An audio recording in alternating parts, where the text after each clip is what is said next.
I knew we needed something here on our back porch to fit this corner space, and this is the perfect solution. So today I'm going to take you through exactly how I built this, what you need to build it, and how much it cost.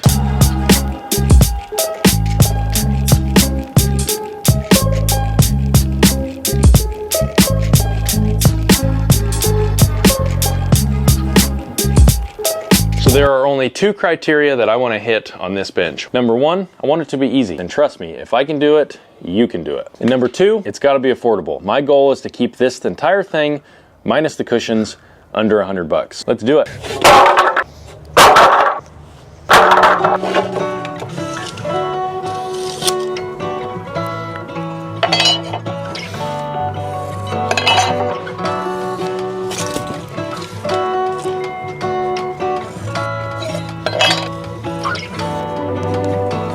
Now real quick, I want to walk you through exactly the dimensions of mine and how you can figure out the dimensions of your bench. Got this semi-amateur sketch here.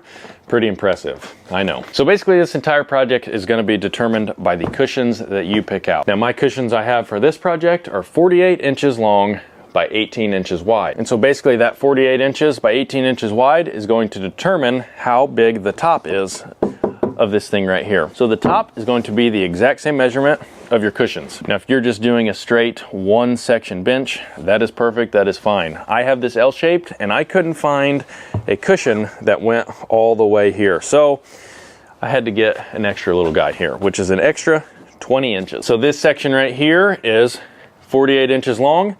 This section on this side over here is actually 68 inches long because it's 48 on this cushion plus an extra 20.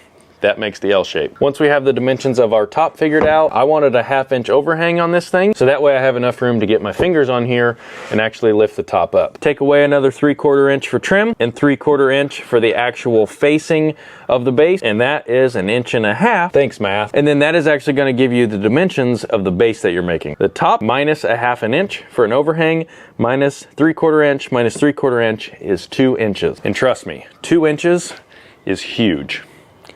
At least that's what my wife says. And so basically the base of this thing, which is what we're making out of 2x4s, is 2 inches smaller, shorter, narrower, all that good stuff than the cushion. Now quick caveat, if you decide instead of using 3/4 inch material to trim it out, which is actually a 1x2, and 3/4 inch material to face it, and instead you're going to use 1/4 inch plywood to face it, maybe 1/4 inch or 1/2 inch trim. That just means that you need to do math differently. Instead of having 1.5 inches of material on the outside of your base, you now only have 1/2 inch, for example. You would then take your top dimensions minus 1/2 inch for the overhang, minus 1/2 inch for everything on the outside of the base.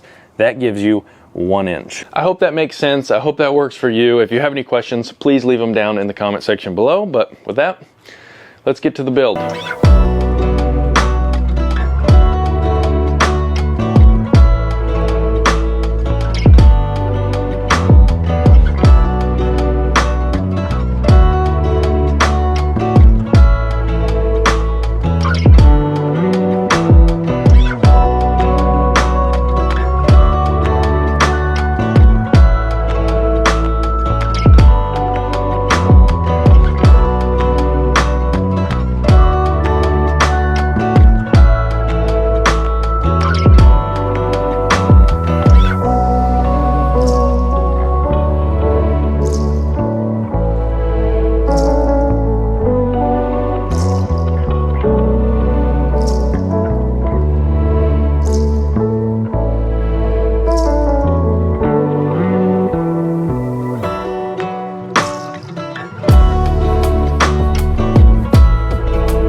And that is why you pre-drill your holes.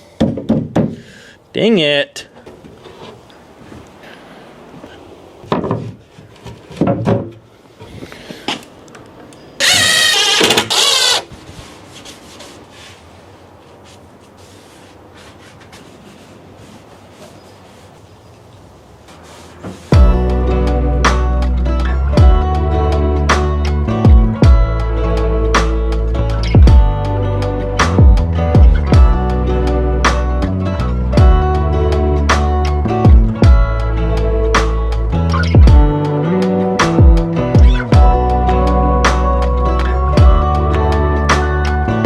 So now that the build is done, I want to know, do you have any questions? Do you have anything that you would have done differently?